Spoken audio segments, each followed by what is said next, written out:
Hey, left, right, out. Been super busy. But I promised to go through well, there's a lot of stuff going on today, but I'm going to go into election stuff because I said that I would go through like a couple of states, kind of going through dynamics that states I personally know about and know a little bit about the electorate. Sorry, my allergies are killing me. But there are some interesting things. We just had a rocket attack in Poland, or some stray rockets. We'll see what comes of that. I don't want to draw any conclusions, but it's kind of fishy. Also, the way the market's acting. We had a PPI number that was bad, but it was better than what was expected. Again, just like the CPI number. We're talking about 8% year over year. And so the market rallies on that. And then it's still up after the rocket attack with supposed World War III on the table. Don't ask me why.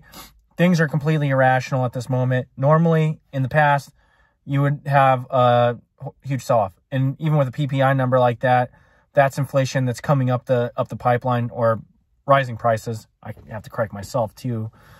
But so these aren't good numbers. Don't ask me what the market's thinking right now. There's a lot of foolishness. Just look at what happened with the FTX thing. I know people are beating that dead horse up, but everything was good until it wasn't. Okay, anyway, let's go into Colorado. Colorado is a very interesting state when it comes to politics because it is driven by, or it was. We're going to talk about the last few decades, all right? When I was growing up, see, my family, when they came over to this country, a lot of them settled in western Colorado, so I have a lot of family history there. Working the mines there. It was a big ranching, farming. Here comes some guy with some jackass engine. Oh, let me burn this out right here in the middle of a neighborhood. Anyway, so in western Colorado is one in particular, but the area is, had a lot of Greek and Italian immigrants, frontiers type people a long time ago. But in the turn of the century, Greek and Italian immigrants came there. They worked the mines. They worked the ranches and the fields. There was a lot of orchards. It's a very good place to grow certain crops, especially on the western range, or what they call the western, or there's the front range and the western slope. But so you have really large ranches in the eastern part, and some large western ranches in the northwestern part, and the southwestern part, and along some of the mesas there. They have the Grand Mesa and like the Uncompadre, like it's like a plateau as well. There's all kinds of stuff in the western part of the state. Anyway, that community, that agricultural backdrop, those miners, those rugged individuals, because it's a very mountainous, half the state, roughly half the state, or a little less than half the state's very mountainous, very rugged. And then the other half, or we could say 3 or 5/8 or something. It's a large part of Colorado. People don't understand is plains, and there's a prairie, then plains. And there's large ranches. Sorry, the camera works shaky in my truck. But it's a lot of plains. When my part of my family was in there, and Kit Carson owned like a gas station and I believe a ranch there. Then they moved over to the western slope. And but it's interesting dynamic. There's some good YouTube videos about the dynamic of rural America that goes into the eastern part of Colorado. But what we've seen, now let's get back into it. And I'm going to just go ahead and reference this documentary so I can get it out of the way. So if you're not going to listen to me anymore, you can go, maybe have time to go look at this. Michelle Malkin did a documentary on how Colorado has changed from a red state to a blue state. Excellent documentary, goes into things in detail, how the political landscape has changed in Colorado.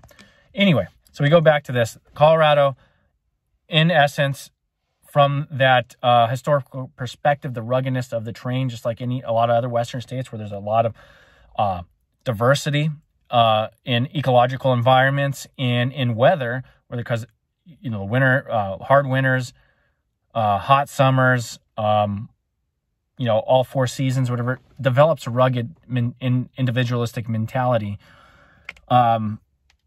And what you get there is very conservative people that don't rely on government. They tend to rely on their own self abilities and the people around them. They tend to believe in freedom and liberty and whatnot. So is a very red state. There was a lot of steel stuff too. I forgot to mention that. There's some steel manufacturing plants there. There's some pipeline stuff. There's a lot of oil and natural gas too. I forgot to mention that as whatnot. There's a strategic naval shell reserve thingy that encompasses a lot of Colorado, or western Colorado in particular. A lot of shale there, a lot of oil and natural gas drilling. So you have a lot of that too. So very conservative in nature. We're very pro-business. Colorado still has a lot of those tendencies. But so we go into the 2000s. All of a sudden, one, you can look at the Michelle Malkin documentary and realize that there was a number of high-level leftists that decided they wanted to try to change a red state blue. And they decided Colorado was one of the ones they can pick. Now, there was always a little bit of a liberal tendency on that front range in the Denver metropolitan area. And for some reason, Colorado Springs, even though they have a huge Air Force contingency there, which is usually military installations and surrounding areas right around there are conservative or lean red. Let's call it that way, lean red. But anyway, so they did that. They they threw in millions of dollars to destroy, state legislative candidates and put in these whatever leftist-backed individuals. Anyway, so Denver and that I-25 region, or I call it a corridor, there has attracted leftists and progressives for a number of years over the last couple of decades. They tend to be for a while there was California. I remember growing up, or not growing up, I was still an adult at the time, articles coming out talking about the immigration into Colorado. At the time, it was big there. Now, I know a lot of guys were like where I'm from, and Arizona, and some of these western states have been talking about it recently, the influx of these out-of-staters. Colorado's been dealing with that. They were the test case. They were dealing with this early on in the 2000s and 2010s. The second largest migratory population was Californians in Colorado for a number of years, not just people from Mexico and South America or Central America. It was Californians that were moving in, and primarily they move into places like Denver, which is a larger city. Colorado Springs, Boulder was a big one. Fort Collins is starting to get what it was like. Boulder and Denver were primarily, and then in the western slope, like places like Fruita which is, if you're familiar with that area, Grand Junction is the largest city out there. I guess you call it a city, but there's little enclaves around it which are pretty much melding together. Fruita, Palisade, Orchard Mesa, all these other little areas, and they would move there. And of course, Aspen's always been a big one of those things. It's like their Jackson Hole, In fact, I think they were they were Jackson Hole before Jackson Hole. There's a lot of wealth. There still is a lot of these highfalutin jackasses that go there, and Gunnison too a little bit. But anyway. So what is developed over time, then you had the marijuana laws that went in there, which is, I don't care, whatever. But Colorado's been generally a very pro-Second Amendment state, a very freedom-oriented state, a generally low-tax state, business-friendly state, until the preponderance of these people that have made their influx into that I-25 corridor started really manifesting their political power and changing that state into a purple state and controlling some of the state legislative bodies. Then you've seen the dynamics of the state really shift. It wasn't the eastern part or the western part that really shifted. It was the influx of people that moved into this I-25 corridor and their political leanings. They brought their political leanings from wherever they came from. So they brought the problems of where they came from, and they took them and they put them in the Colorado, subsequently changing the entire state just because of these large areas of blue. And essentially, that is where we are now, just to wrap this up already 9 minutes into this thing. But Western Colorado has maintained, and Eastern Colorado, in fact, there was a movement to, break off some of the counties in Eastern Colorado for a while. And Western Colorado was the same, very conservative areas, very working class people. So it's always, it was, so when this election cycle came, and I saw Lauren Boebert, which is from Rifle, Colorado, which is on the western slope, about 70 miles east of Grand Junction, Colorado. And Rifle's in the precipice of where you go from, unless you want to go up this other place called Douglas Pass. It is the main corridor that connects pretty much central and southern western Colorado to the northwestern portion, because you got to go up into which is more like a prairie high desert area, but also has a lot of water, a lot of big ranches still up there, a lot of good hunting, a lot of public land. Anyway, so that corridor kind of links those areas, because that's how you get up there from the 70 I-70 up through Meeker and all that jazz. But anyway, very working class people. Rifle is as well. A lot of oil, natural gas, drilling. Interesting. Oh, I forgot to mention Trinidad area. Trinidad area too had a lot of immigrants there in the beginning. A lot of workers. It's conservative, but I think that place has kind of changed over this last century. Anyway, let's go back to it. So the western part, eastern part of Colorado, southern Colorado, very red, very conservative. It is that I-25 corridor that has changed the whole state's dynamic. And it was the very well thought out political prowess of certain multi-billionaires that changed the whole state, and also the incentivizing of these Californians and other people to move into the Denver metropolitan area.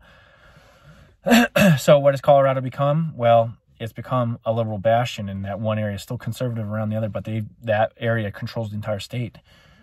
What is concerning to me, and why I wanted to bring up Colorado, is Lauren Boebert's election, where she might win. She's narrowly in the lead, but the fact that she is that race is that close in the western and southern Colorado district is alarming to me. It is very alarming, because there are certain places in America that I look to that are very red, that the inherent nature of those areas lend itself to two people that are very conservative, but also breed those type of people just because of the harshness of the area or the line of work and the industries that are in the area. And the fact that this race is so close, it is very alarming. And I would be interested into knowing some of the other dynamics, whether there's late ballots or whatnot, because I could see it'd be a right place for ballot harvesting. I'm not saying that's the case. I mean, right now we've already seen the ramifications of what happened in that I-25 corridor, and maybe the same manifestations are occurring in the western slope in around the Grand Junction area. I know it's attracted a lot of out-of-staters, and they've been tearing up like orchards and putting in housing developments and pretty much remaking the area into some kind of pseudo-California bastion instead of where it was a place of agriculture and industry and working class people and very down-to-earth folks and outdoorsmen and that type of individual, those type of individuals, very individualistic people. Anyway, I would keep an eye on that and look to Colorado. Don't just look to Colorado as a blue state, but realize that literally the vast majority of that state is very red, or typically is, and it is controlled by a very thin geographical region that's bisecting the entire state. It's the I-25 corridor.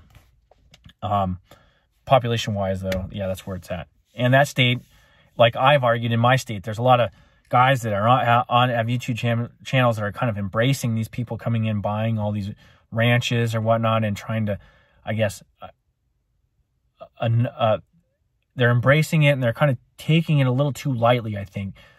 My experience in some of these other states, take in Arizona, take Colorado, when these other out-of-staters move in and they start developing these places, you can try to incorporate them in the culture, and some people are there generally to do so, to get away from the thing, these maniacal states, and to be more free. But there's a large contingent of them. They want to come in and they want the same platitudes or the same benefits they got from their old state without the cost. They end up bringing those same problems and try to change the state.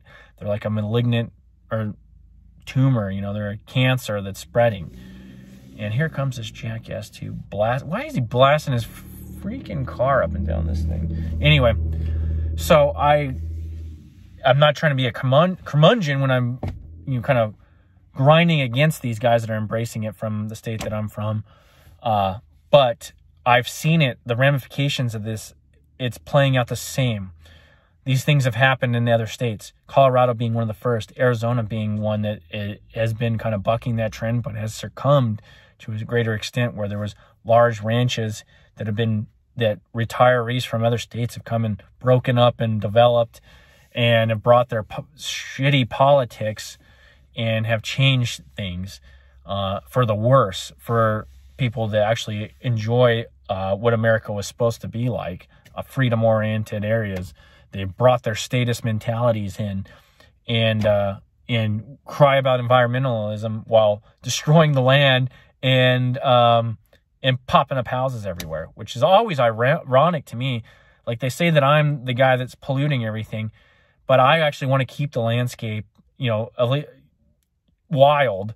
And if you do develop, you develop within a certain parameters, and you don't break up huge, large land masses.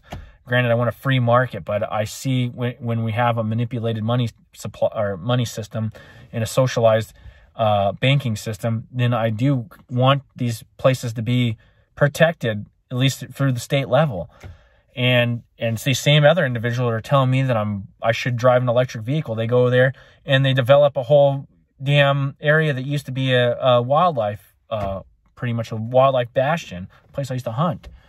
It's disgusting to me. Anyway, that's the Colorado in a nutshell. We'll get on to some other topics because there's stuff that's popping off and stuff that's completely irrational. Some numbers that have come out. But anyway, like, subscribe, peace.